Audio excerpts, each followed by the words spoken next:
We're moving now to our next paper today. Will be presented by Dr. Mirza, correct? And the title of this paper is a study of the optimization of Palladium-based supported liquid phase catalysis. Okay.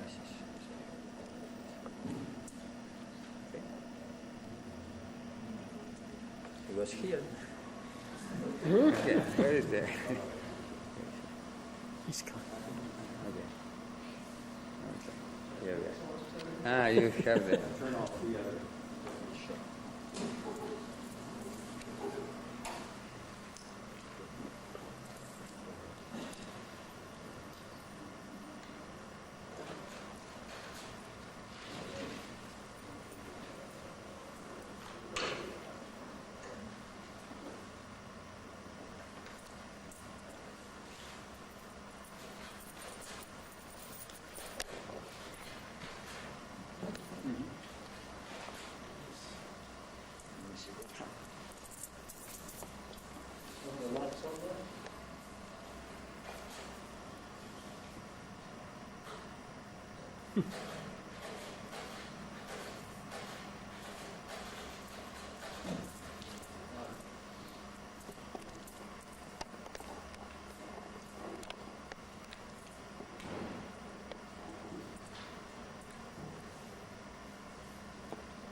Try to focus it. Good morning, ladies and gentlemen. I'm going to talk to you for the next 25 minutes about the optimisation and applications of palladium-based supported liquid phase catalysis.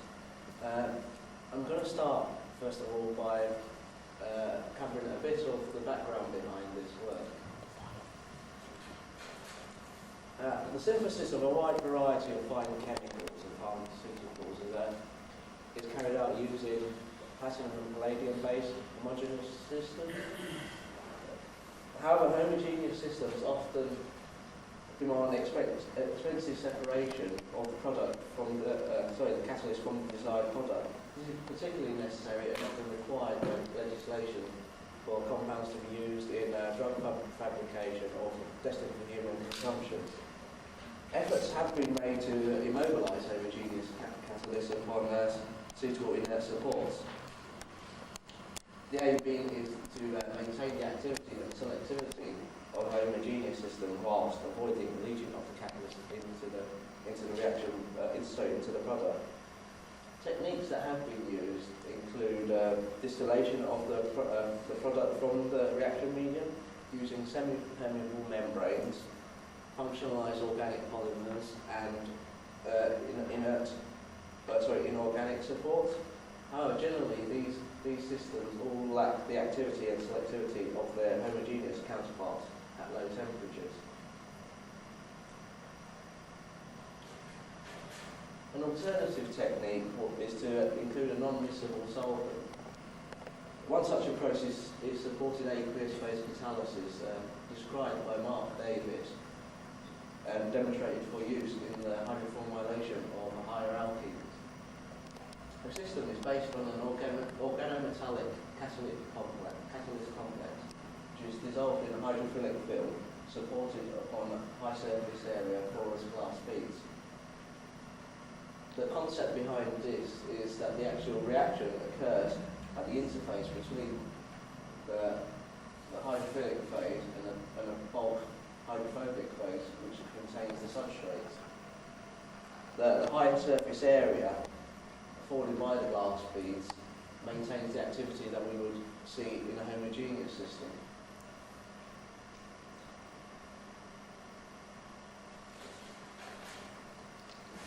Right.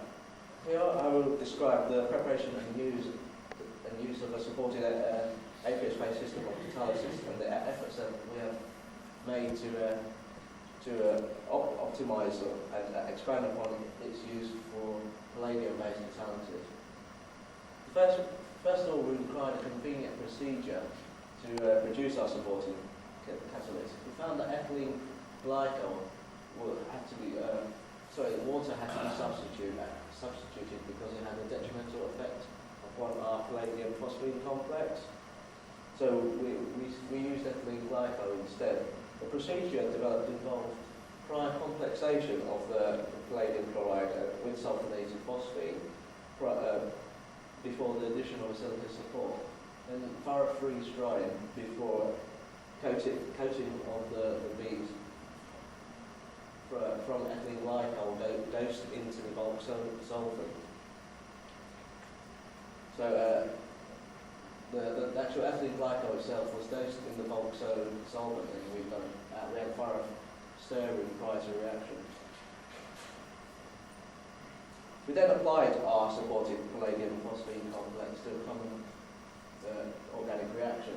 Het couplings, common carbon-carbon bond-forming reactions. They can typically be carried out using 1 mol% palladium, 2 mol% ligand in a variety of polar solvents, and you can quite easily get 90% U in a matter of hours.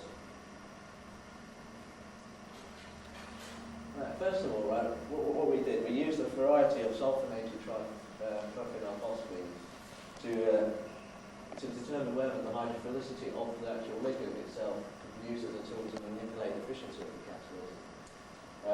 I'll just get through the actual ligands that we've got up here. This here is sodium triphenylphosphine monosulfonated, sodium triphenylphosphine trisulfonated, lithium and lithium triphenylphosphine monosulfonated and the trisulfonated version of that. Generally, we found that trisulfonated ligands gave us a lot less leaching. However, we also saw a major reduction in the actual activity of the catalyst. We can explain this in terms of the interaction between the hydrophilic moiety of the ligands. In the trisulfonated ligand, the actual catalyst complex is more strongly held in the interaction with the hydrophilic phase, acting more and more like a heterogeneous catalyst, so thereby reducing the activity.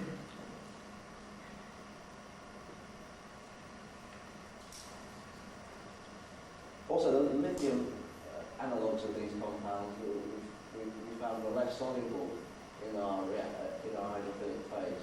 This may well have been due to the fact that the actual lithium, the sulfonated components on the lithium analogues was ortho-substituted compared to meta-substituted in the sodium versions. So the high levels of the actual lithium, the lesser solubility of the lithium analogues also could disrupt the system of the catalyst system across the phase interface, and the higher leachings seem to indicate this.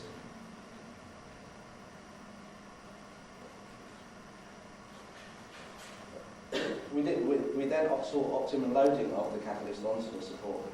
This also demonstrates the efficiency of the support in limiting leaching. As we would expect, we saw increase in activity with increasing loading of the palladium. Also, there seemed to be a direct relationship between the activity observed and the level of palladium in the supernatant of the reactions. It was suggested that the reactions could actually derive from homogeneous palladium complexes in the bulk organic solvent. So to actually have a look at this, what we did, we filtered off the reaction at several stages and allowed the reactions to continue. And what we found was that greater than 85% of the reaction, greater than 85% of the activity was as a result of organic soluble palladium complexes. Also, the palladium level in the reaction profiles mirrored the level of activity of the catalyst in the reaction.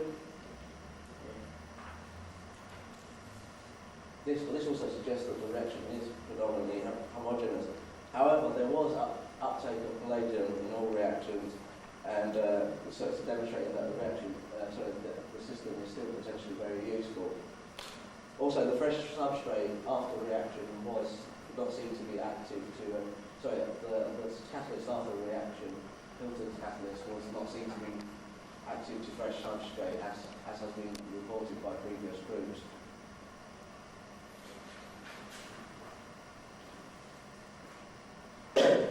We then decide to vary the amount of ligand used in the system to see how this could be successfully used to limit the actual leaching of the catalyst from the system.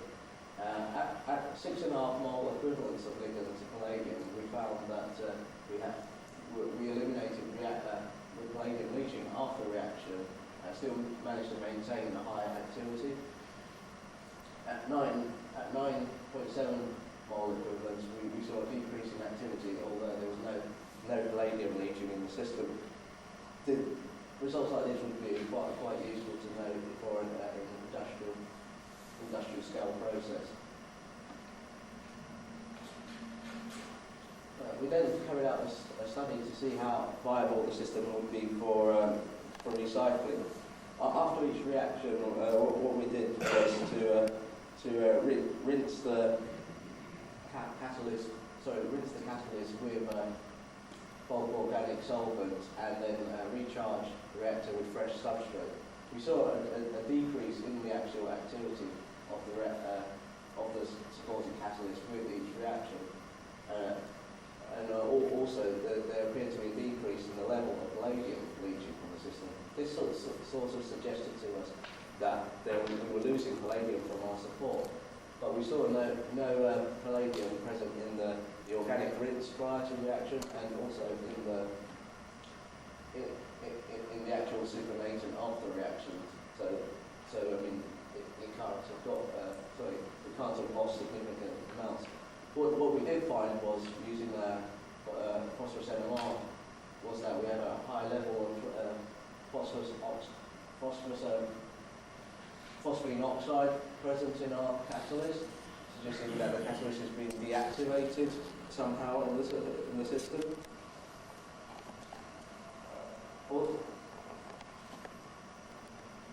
Also, the other thing that was quite interesting was that after each reaction, we see the reappearance of palladium in the supernatant.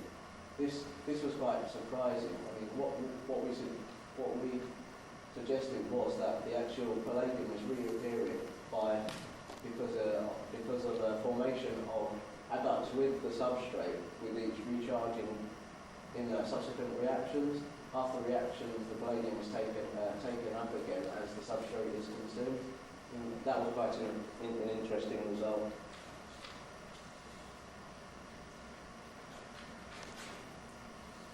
What we then looked at was the actual hydrophilic phase loading onto the supporting catalyst, and how this would affect the activity. I mean, the thickness of the actual hydrophilic coating would determine the mobility of the catalyst in the system. What we found was we had a maximum activity of a degree of pore filling of 0.1, which is around about 16 angstroms. We worked out a theoretical film thickness. Right. A very low pore fillings of 0.4. We have no activity indicating lack of mobility of a catalyst complex within a 6.5 angstrom film thickness. Also, as the pores are filled, we see a decrease in activity as the interfacial area between the catalyst and the bulk solvent decreases. And this increases again after degree filling of after degree of pore filling of 0.4, as the film around the catalyst beads increases, thereby increasing the interfacial area. The other thing was that we also saw an increase in the leaching below the degree filling of 0.1. This we can explain in terms of the fact that at these low pore fillings, we have a discontinuous film across the surface of the beads. This is resulting in leaching of palladium in the form of micelles. The actual adding of more ethylene glycol doesn't actually help this, because surface tension just serves to spread the film further across the surface of the bead, thereby actually thinning the film.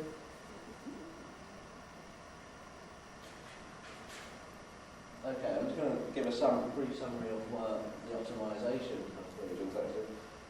Right, with the optimisation we carried out, we can reduce leaching down to palladium leaching down to a detectable limit of 250 parts per billion. Right. The convenience offered by this system of catalysis can't be ignored. I mean, the actual catalyst can just be simply just filtered away from the reaction solvent. With regard to the nature of the catalysis occurring in the system, I mean, it appears to be predominantly homogeneous by the formation of organic soluble catalytic species. The high surface area afforded by the porous glass beads actually facilitates efficient reuptake of the palladium back onto the support after reaction. Unfortunately, the recycling of the catalyst has to be made more efficient because we are losing activity, and this is one of the things that we will be looking into. This could well be as a result of impurities in our substrates or our chemicals, and could result in catalyst deactivation. The other problem is ethylene glycol itself is not an ideal solvent for reaction. I mean, the high viscosity of it results in really very low mass transfer properties, and this is indicated by the comparatively low activities we see in this compared to an equivalent homogeneous system. I'm now going to introduce a reversal of this system of catalysis which we came up with. This is basically based on a hydrophobic catalyst complex being hydrophobic catalyst complex being held upon derivatized silica by its affinity to long-chain alkyl silating groups on the surface. The actual reaction, the reactants in the system are in this system. They are restricted to an aqueous phase. What we did, we came up with a method of derivatizing these beads from shot engineering. We can get quite a good surface coverage of these alkyl silanes. We were also able to confirm the presence of the silanes across the surface of the silica using NMR techniques. The actual supported organic phase catalyst, as we call them, can be prepared by stirring the derivatized silica with lipophilic catalyst complex, right, which is basically the sodium triphenyl phosphine, which is unsulfonated. This is carried out in cyclohexane at 65 degrees for around 6 hours before evaporation to give the supportive catalyst. Also, the use of fluorosilane has made it possible for us to carry out fluorous biphasic systems using fluorous biphasic reactions using the system of catalysis. We carried out the head coupling using supportive organic phase catalyst and saw an increase in activity compared to the equivalent homogeneous system, which is known to be retarded by triphenyl phosphate. We managed to obtain an 81% yield after recrystallization in 1 hour with our supported organic phase catalyst in a water system. The product purity was assessed as being greater than 98%, with the main impurity being water. The actual level of palladium contamination, we managed to reduce that by more than 10-fold by using our supported catalyst, and also it's been successful. I mean, we actually successfully screened this for a large number of other polar systems as well. In addition, we also saw that the activity of the catalyst system did not reduce after recycling. Okay, we also carried out a head coupling of an iodoindazole using our supported organic phase catalyst. We saw completed reaction within 18 hours, and with greater than 10-fold reduction in palladium contamination in our product. The system has also been tested with a large number of aryl halides and olefinic substrates also.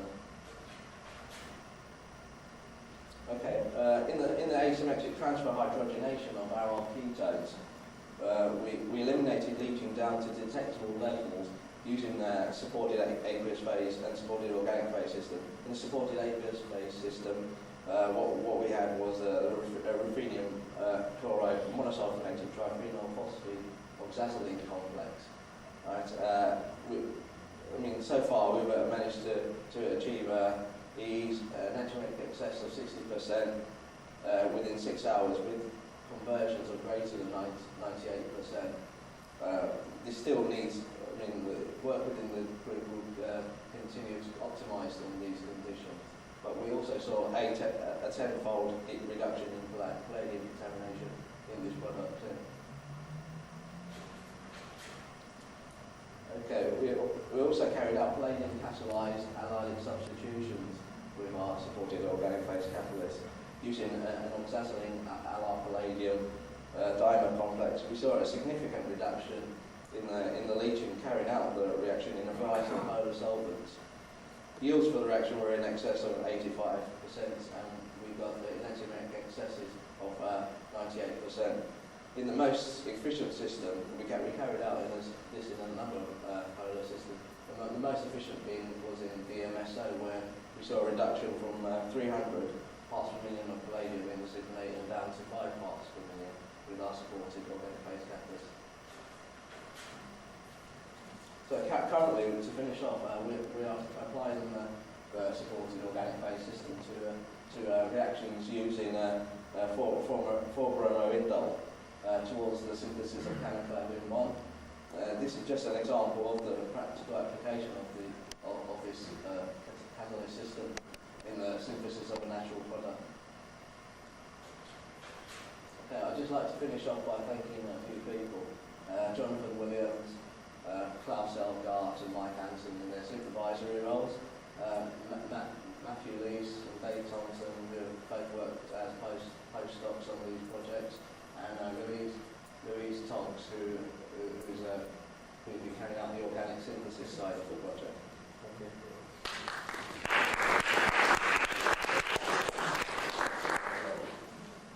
Thank you. So, any question?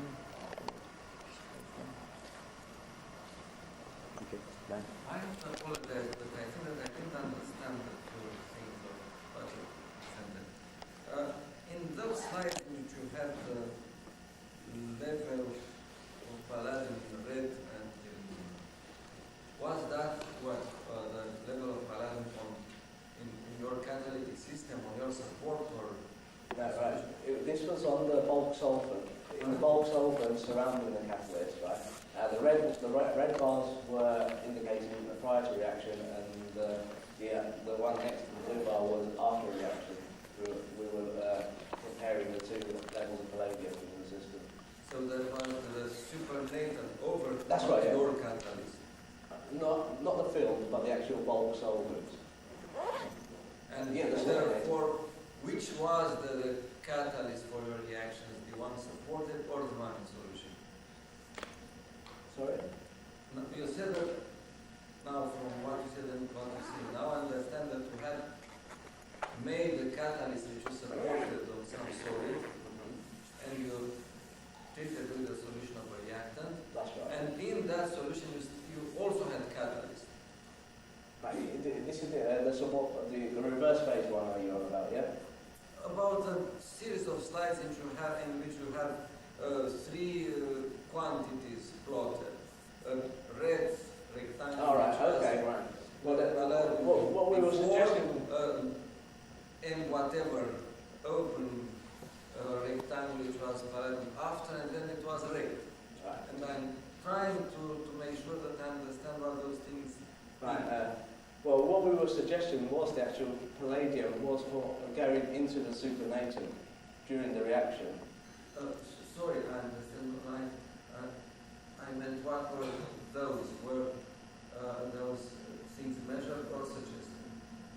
No, the actual measured results, we carried out atomic absorption. So those quantities were in the solution. In the solution, yes. So you had palladium both on the solid and in the solution. That's right. Okay, and my question was, which was actually the catalyst for a reaction? Was the palladium on The one in the surface? solution, yes. We said that one of the slides I had it said that greater than 85% of the activity was as a result of the organic soluble palladium, which is in the supernator. Which means in this case that your supported catalyst was just a source, some kind of the real catalyst, and you need to have leaching in order to have activity. Oh yeah, but the leaching is temporary. I mean, the actual palladium itself is reabsorbed back onto the silica after reaction. I mean, what we were suggesting was there was a formation of an adduct with the substrate in the system, which was the cause of the leaching. Okay, and as the substrate was consumed, the actual palladium was uptake back onto the silica. This complicates a little bit the situation of possible control, as I understand it.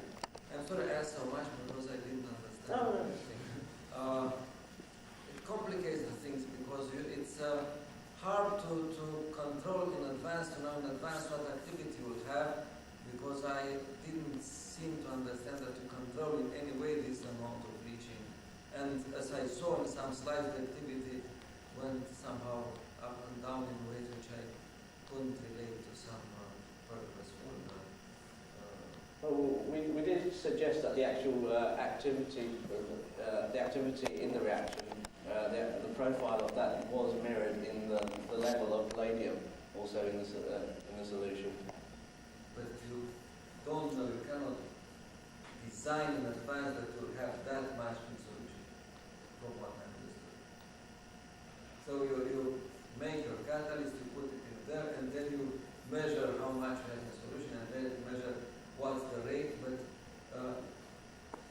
can you devise it? You can actually determine how much of the catalyst is in solution, or the actual ratio from your support and what's in what is actually in solution, just by calculating it from the palladium dissolved.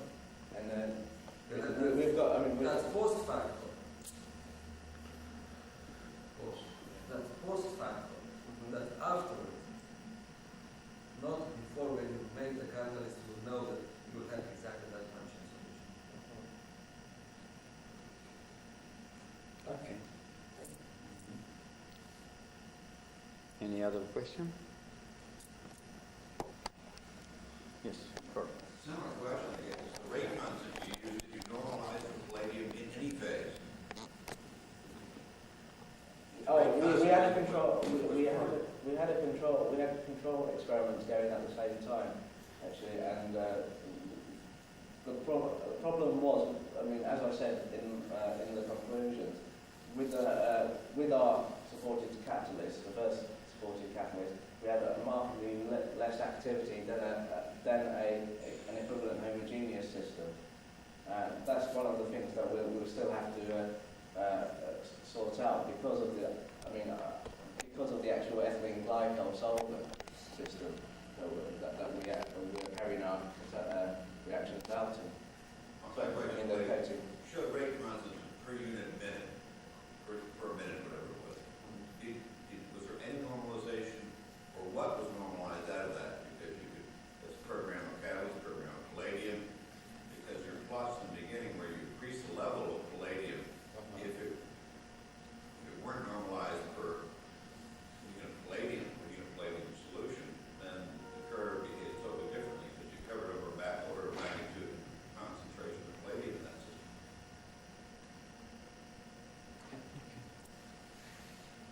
Another question? Okay, thank you. Thank you very much.